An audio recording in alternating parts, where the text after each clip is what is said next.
في القلب مشاعر أخفيها قد أشرقت الشمس عليها. Bismillahirrahmanirrahim.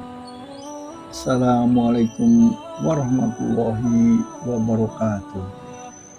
Alhamdulillah, wassalatu wassalamu ala rasulillah wa ala alihi washabihi ajma'in. Amma ba'd.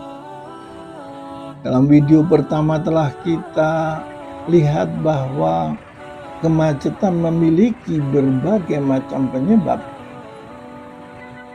Banyak upaya untuk menyelesaikan permasalahan kemacetan dan banyak kendala dan kegagalan dalam menyelesaikan masalah kemacetan.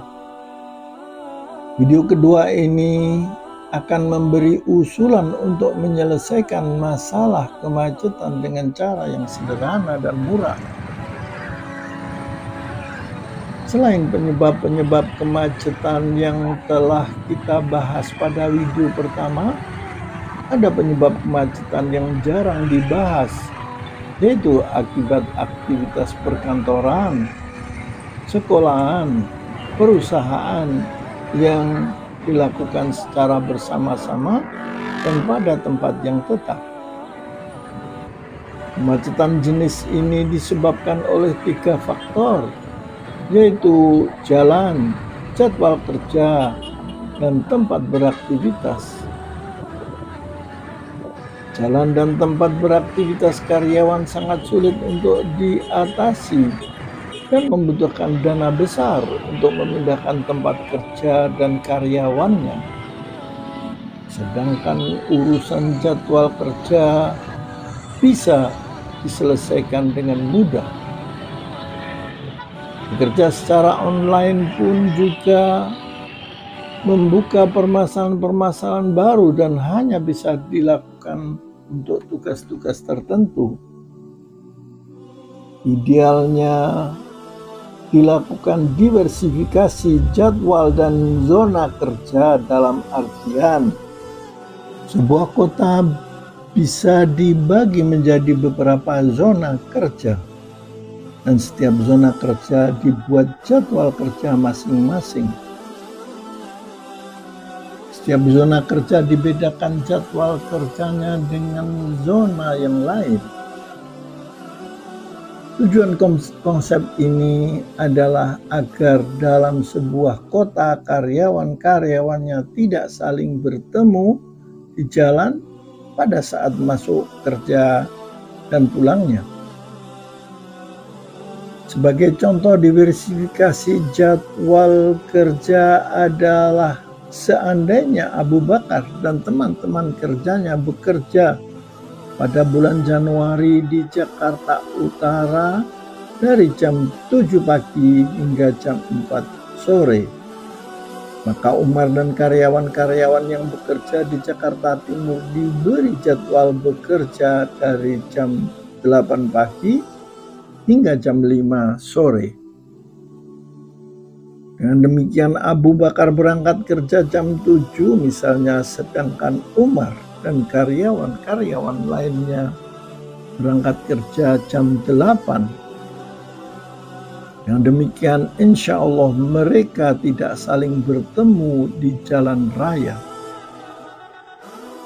Keduanya tetap bekerja selama 8 jam per hari misalnya, akan tetapi dengan jadwal yang berbeda.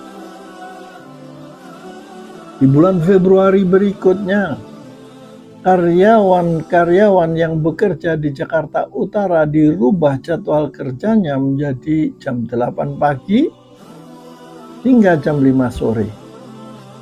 Dan karyawan-karyawan yang bekerja di Jakarta Timur dirubah menjadi jam 7 pagi hingga jam 4 sore.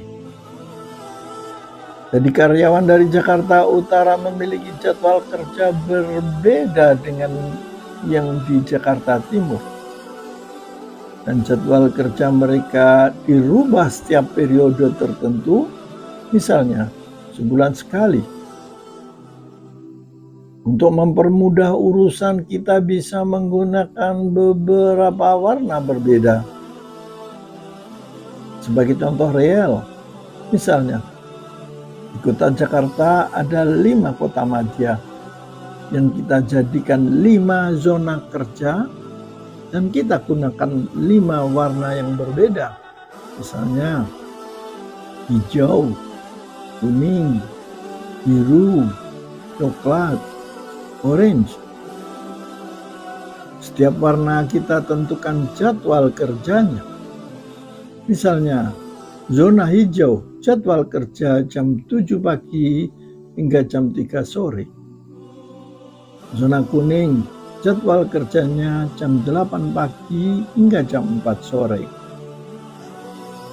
Zona biru jadwal kerjanya jam 9 hingga jam 5 sore. Zona coklat jadwal kerjanya jam 7 pagi hingga jam 3 sore. Dan zona oranye jadwal kerjanya jam 8 hingga jam 4 sore. Pada bulan Januari, setiap zona kerja kita tentukan warnanya.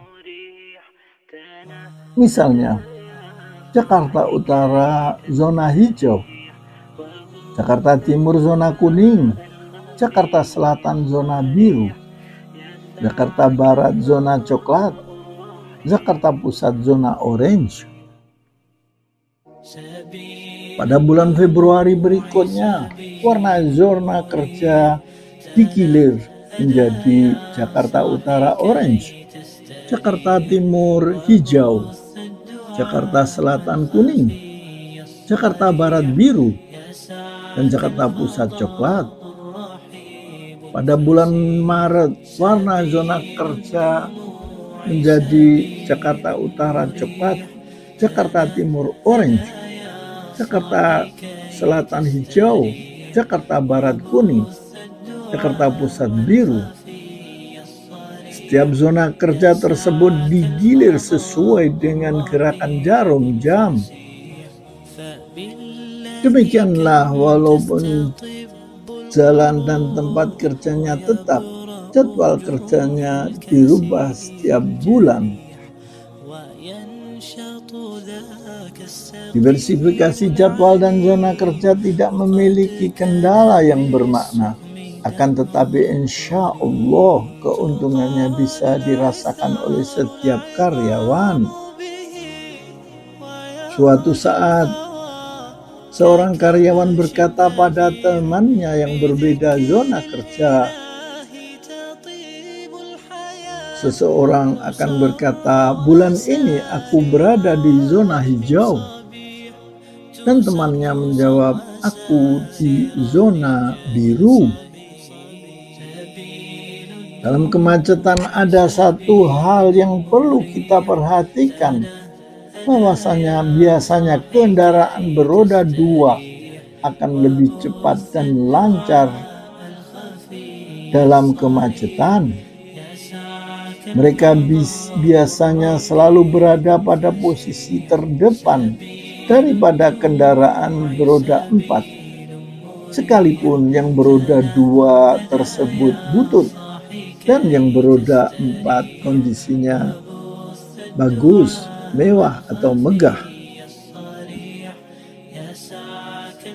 Kejadian ini mengingatkan kita peristiwa yang akan terjadi di akhirat kelak, sebagaimana sabda Rasulullah Sallallahu Alaihi Wasallam dari Abu Hurairah radhiyallahu anhu. Rasulullah Sallallahu Alaihi Wasallam bersabda, yadkhulu fuqara'ul mu'minina jannata qabla aqniyai binisfi yaumin amsi mi'ati. Amin. Orang miskin yang beriman akan masuk surga sebelum orang-orang kaya lebih dulu setengah hari yang lamanya sama dengan 500 tahun. Hadis ini diriwayatkan oleh Ibnu Majah nomor 4122 dan Tirmizi nomor 2353. Dan faktanya juga benar, pengendara sepeda motor lebih mudah mendekati masjid pada saat azan dikumandangkan daripada pengendara mobil yang terkadang terjebak macet, tidak ada tempat parkir, lengah, atau posisinya jauh dari masjid. Wah, kalau begitu bagaimana enaknya? Jadi orang miskin yang kesana sini memakai sepeda motor sekalipun butut, ataukah menjadi orang kaya yang kemana-mana memakai mobil? Assalamualaikum warahmatullahi wabarakatuh. بالقلب مشاعر أخفيها قد أشرقت الشمس عليها.